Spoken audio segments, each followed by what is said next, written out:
Hello, Emmanuel Shachaf. Hello, hello. What is the headline of this interview?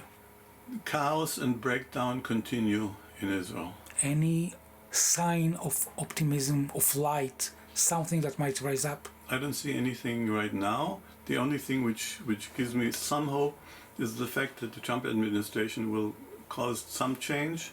I'm not sure the change is going to be major, but it probably will be in a positive direction. It just won't be enough. You never said something that was so pessimistic as you opened this interview, that you're not seeing any sign of light. Yeah, it's true. The situation is pretty dangerous and pretty bad, and my government isn't doing anything. Actually, my government is doing everything to make it worse. The Israeli government? The Israeli government, yes. To make it worse? Yeah, we're in a hole and digging. What is the reason of that irrational behavior? It's I think it's based on the personality of the prime minister who wants to stay in power, who has his ideas about what the war should be like, how it should end, if it should end, if to release the hostages now or not. It's all he's basically a dictator.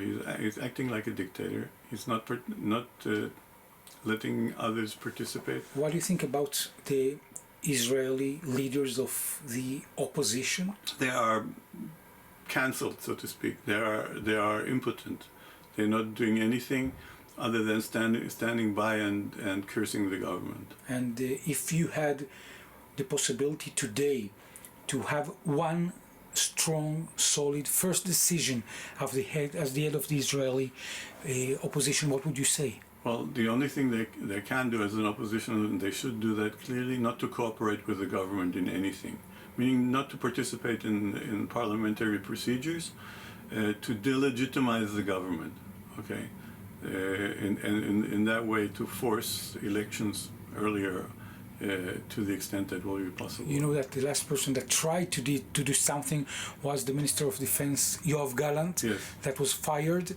Were you surprised?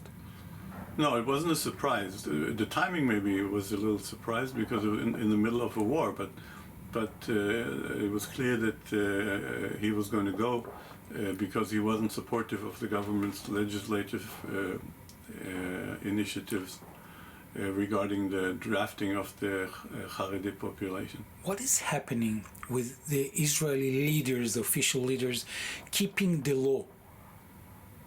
For instance, the Prime Minister, helpers, there's so many investigations there. There's clear disregard for the law in the Prime Minister's office, which is by some of the personnel in the office.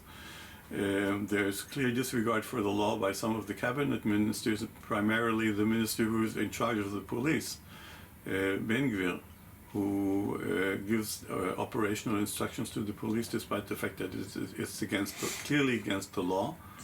And there is a Supreme Court case being decided in the near future if he should be removed from office. Do you think he will be fired?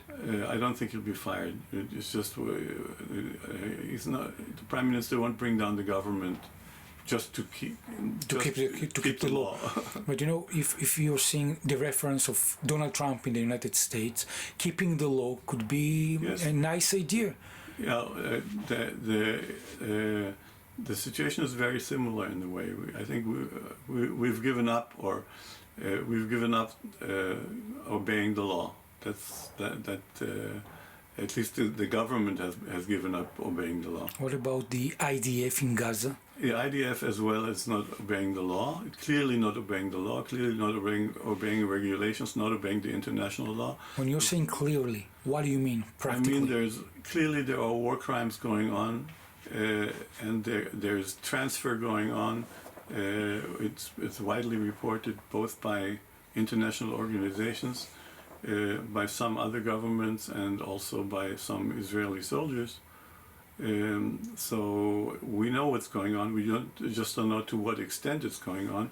And it's clear that the army is not sticking to its discipline and also not to the law in some instances. And what about the chief of staff, the top generals? He hasn't spoken up to the extent he would be expected to speak up, and he's under a lot of pressure. I think he probably thinks that if he speaks up too loudly about something which is very unpopular, it will give the government an opportunity to kick him out, and he still wants to redeem himself after the 7th of October. So basically you're saying that silence is part of the crime. Absolutely. There's a official, almost official silence. The media participating, of course. So it's a very sad situation. What about the settlements and the last saying of the minister Smotrich? Well, he says that 2025 will be the year of annexation. Looking at what's happening in the Trump administration, how the jobs are being filled, it's likely that there will be some kind of annexation, maybe full annexation. And the reality in the West Bank next year will be also a one-state reality, which will be disguised as a two-state reality. So there will be some kind of arrangement made for the Palestinians, which will give them the impression that they could call it Palestine, but it won't be anything more than autonomy.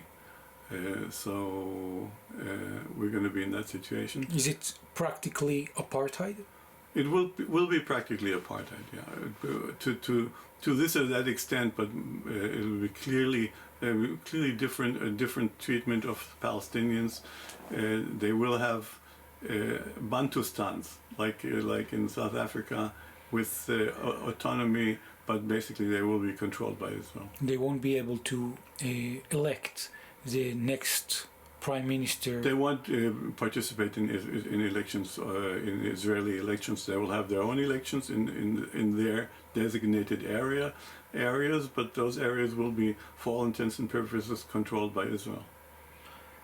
What is the solution of the federation regarding what is going to be happening in the coming year and after the election of Donald Trump? The federation will be an easier solution to implement from the situation that is going to be created, in my opinion, on the ground in the near future, but only if the population of Israel will support equality and will act against the apartheid reality which will be created then. Do you think that the trial of Benjamin Netanyahu will continue throughout the coming year? I don't think. I think as long as he'll be prime minister, the trial will be dragging on. There will be motions and motions of the defense and motions of the prosecution, but it will not. Definitely will not come to an end before as long as he's prime minister. It means that already 5 years since it almost began, it means that it will take much more years. Yeah, and as the saying is, justice delayed is justice denied. That's amazing. Mm-hmm. What about the people that were kidnapped? I'm afraid that they're lost.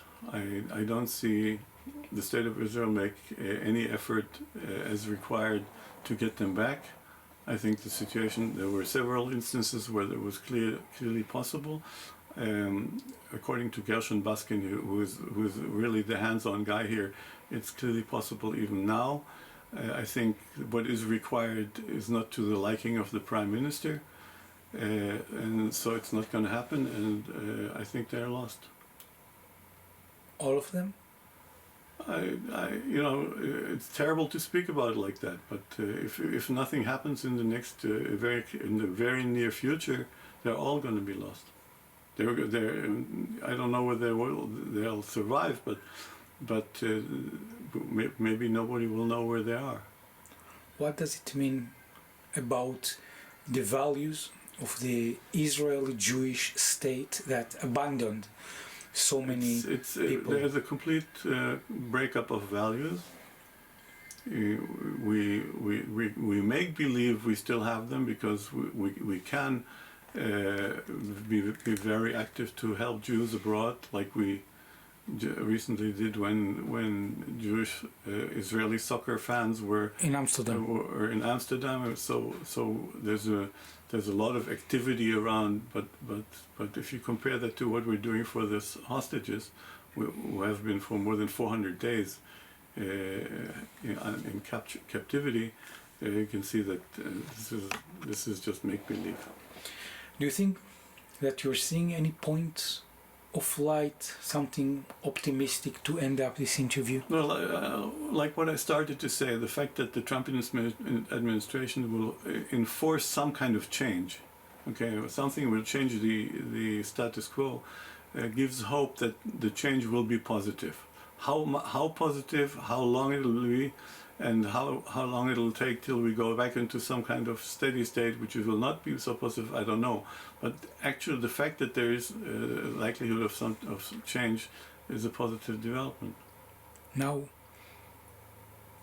regarding the coming book, the international book that you are writing The book with Taisir Abu Saada. The book with Taisir Abu Saada about the federation should be out by the end of the year, maybe January. Wow. And I hope that will be a basis to move on from whatever reality is created by the Trump administration and the Israeli government. Emmanuel Shachaf, people that want to be part of the federation of your books. On Facebook, Emmanuel Shachaf, or Identity, the Quest for Israel's Future, or the Federation Movement.